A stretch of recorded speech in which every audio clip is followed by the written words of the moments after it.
The Food Service Exchange presents. If you use a spiral mixer, you can go higher in the water absorption of your flour. And this one was made with 72% of hydration, as you have seen. If you work with 50% of hydration, so with a hard dough, you have different problems, by the way. You have the first problem, the dough is harder. If the dough is harder, the friction inside the mixer is higher. So you have higher temperature on the dough. And then why the dough harder is much more hard and it's difficult to manage.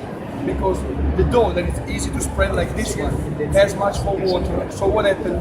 The fibers of the flour get longer because of the water they have. If they have no water enough, the flour stays the fibers get shorter. So dough is elastic, and when you try to spread it out, it will shrink back. If you have much more water, the fibers can get longer, and you can do the job like this. You can let it work. As much more water you put in your dough, that's another wonderful feature. Money.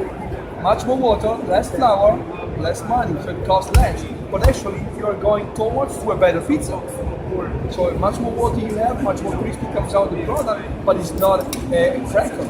Inside it's still softly, you still have the bubbles there, and you're gonna have a better dough. So we usually say to people that this machine is not just because it's a good machine, but because you are obliged to improve your dough. You are obliged to try to make a better dough, and at the end of the road, it's not because of the machine gives you consistency, but at the end you just improve your dough.